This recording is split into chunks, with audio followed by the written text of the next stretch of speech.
is TechStrong TV. Welcome to TechStrong TV. I'm Bonnie Schneider. Well, imagine embarking on a sailing journey from the Grand Canary Islands to Saint Lucia with a team of experts, including a winemaker and a 3-star Michelin chef. Sounds like a luxurious expedition. But this dream voyage I'm describing actually occurred for the purpose of data collection. Joining me now is Daniele Angeli, founder and CEO of Molo17, who set sail across the Atlantic to monitor wine fermentation using the Internet of Things technology and Couchbase Capella, and Mike Tango Bravo, the owner of Castaflores, a boutique organic winery in Mendoza, Argentina.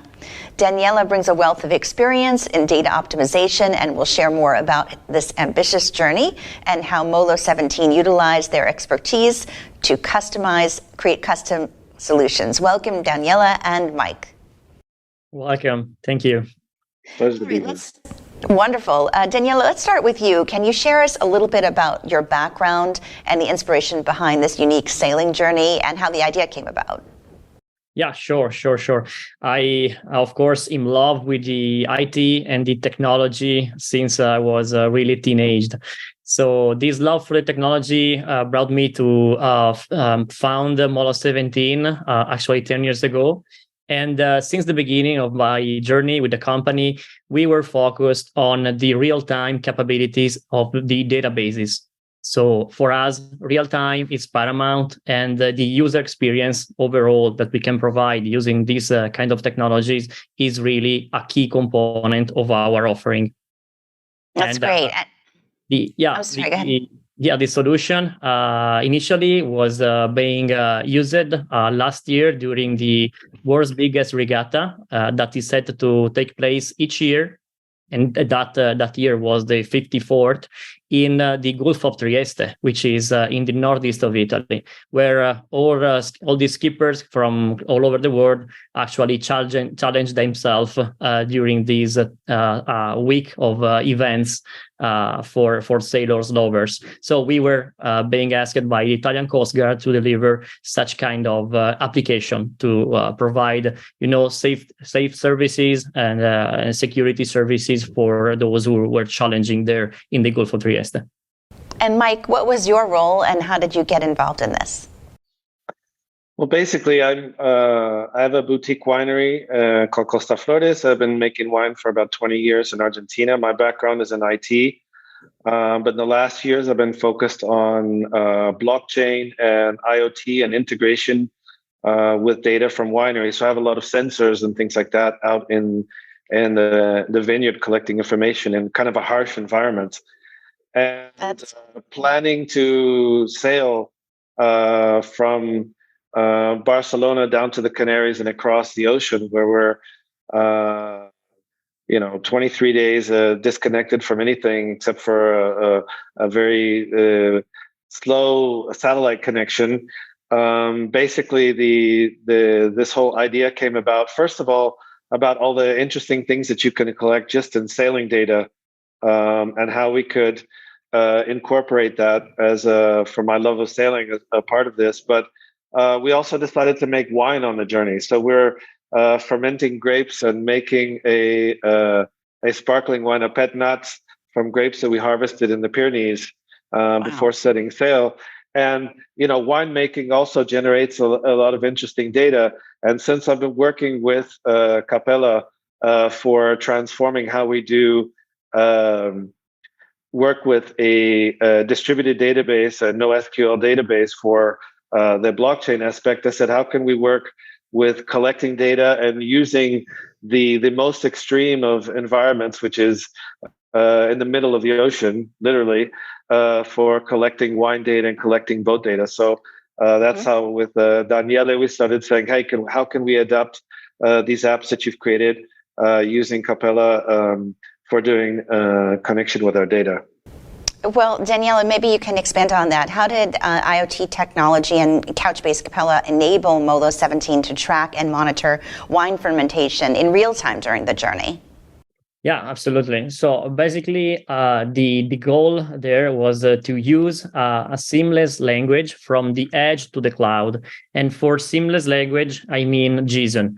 Capella talks JSON, store JSON objects, store JSON documents in the cloud, but not only there. It talks throughout all the process JSON, and this means that we are also capable to directly store information inside the mobile apps where data actually gets generated. So while Mike was traveling, we were storing JSON documents inside his own app that he was having in his own hands.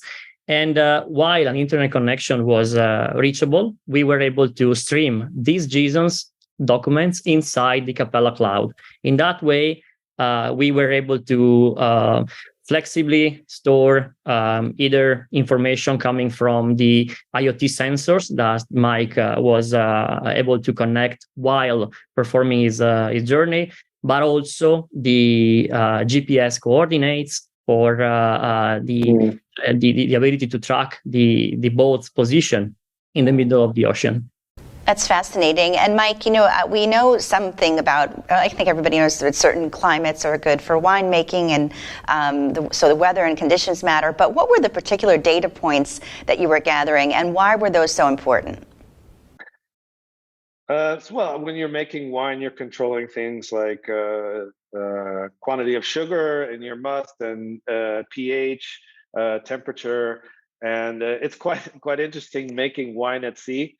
Because we made a wine, we call it sloshed, and basically we say sloshed never settles, right? Because in a winery, you have a static tank that you're fermenting in, where yeast are doing their business with the sugar from the grapes.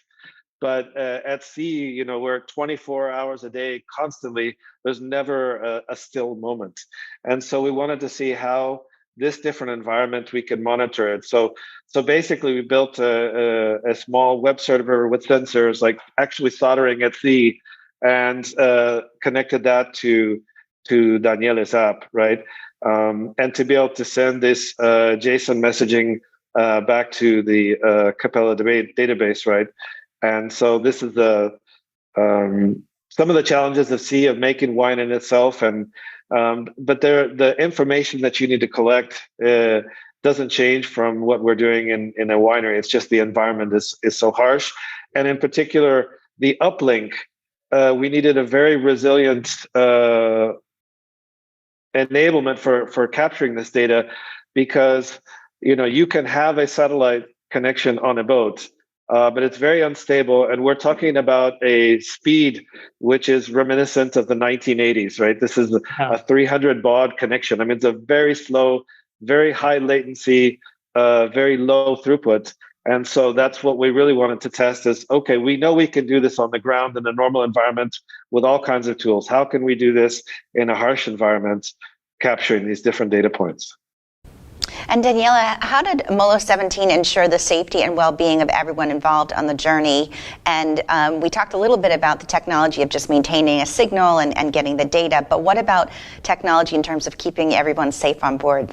Yeah, that's a good point. And of course, it is crucial.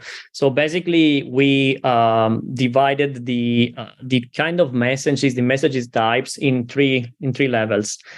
Basically, they were the logbook messages that Mike was able to send us, telling us the story about his journey, his daily life inside the boat, and we called that the messages in the bottle, and that were available through the app for everyone that was following us on Twitter, on LinkedIn, and on Facebook. That messages were the less important, actually, even if the story was really amazing. But that messages were the ones that we label as the ones that we can lost.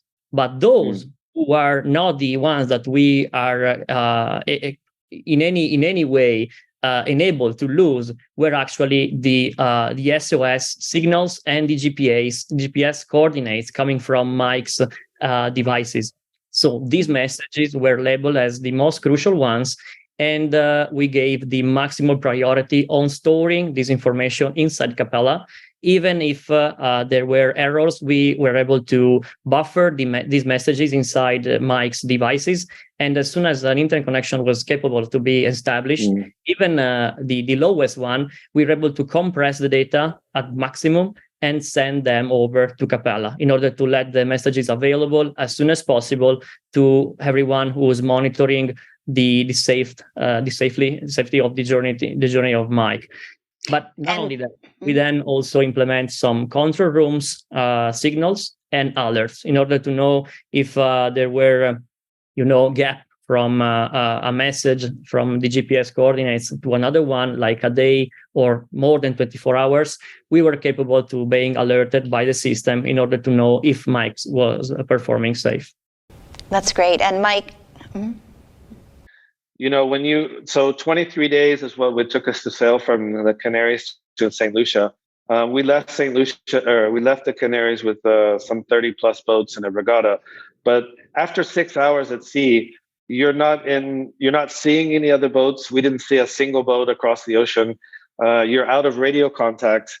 And so even though we were able to upload these messages as a bottle, I was just writing and throwing things out in the ether, right? I didn't have access to Twitter, to WhatsApp, or any type of apps.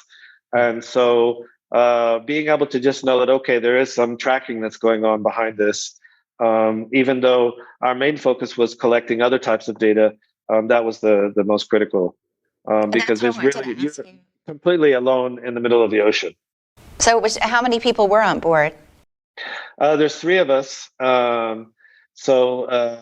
We had Skipper, the owner of the boat, is an old friend of mine. We've been sailing for 40 years together. And our chef, who's also quite an expert in fermentation. And so basically I think we're the only people that crossed the ocean and gained weight on a trip. So you didn't have any storms or rough seas or rogue waves or anything like that? I wouldn't say rogue waves or any big storms, but we had a variety of wind conditions. We broke lots of things on the boat along the way. Every day we had some sort of incidents. We lost a sail. We had all kinds of things. We even had a small electrical fire on the boat. We had just random things that happen to you at sea. And so, lots of different conditions, and quite exciting. That it does sound exciting. Sounds like a movie, actually. You should see the messages. Daniele, can you elaborate a little bit on the advantages of databases like Couchbase over traditional relational databases in IoT, and some of the ways you managed to gain insights from that data?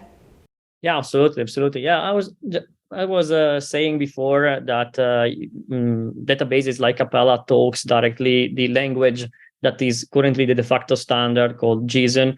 That is the way the data gets represented in the database, in the web, in the apps, and so on. And this is one of the key components of why we chose Capella over many other databases. But one of the other key advantages is that over relational databases, we were capable to upscale the database when data was coming in a huge amount, and then immediately when there were no needs, we were able to dispose many resources and reduce cost. This is really a paramount feature that many customers out there need to know. That compared it to relational databases, which are only capable of being scaled vertically, increasing the amount of RAM, increasing the amount of CPU. This is, of course, not the only way to scale. Scale means also enable you to increase the resources, so add additional nodes and dispose them in order to reduce costs when they're no longer needed. So this is really crucial.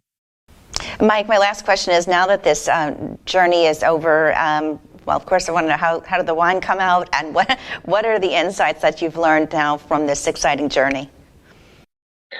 I have to say that the wine even surprised me. I thought, given the conditions, it might be borderline, and we would just be happy to open a fizzy bottle just for the fun of it. But it actually turned out a very nice wine, so we were happy with that. So we drunk all our bottles of slosh arriving in Saint Lucia. The experience is excellent. I mean, like I mentioned earlier, so I have I've been working with IoT in the vineyard a lot of times, and as Daniele mentioned, these is usually JSON messaging to some sort of backend. In our case, in Costa Flores, with the Open Vino project, we're doing integration with data from the backend to not just to IT devices, but also going to blockchain. And so JSON, in many ways, is the language for integrating with blockchain. And so that's why initially I reached out to Couchbase to look at Capella. And so this basically just proved what we already suspected, that even in a harsh environment like a vineyard in Western Argentina, and as we add this service to more and more wineries, something that we can scale up easily in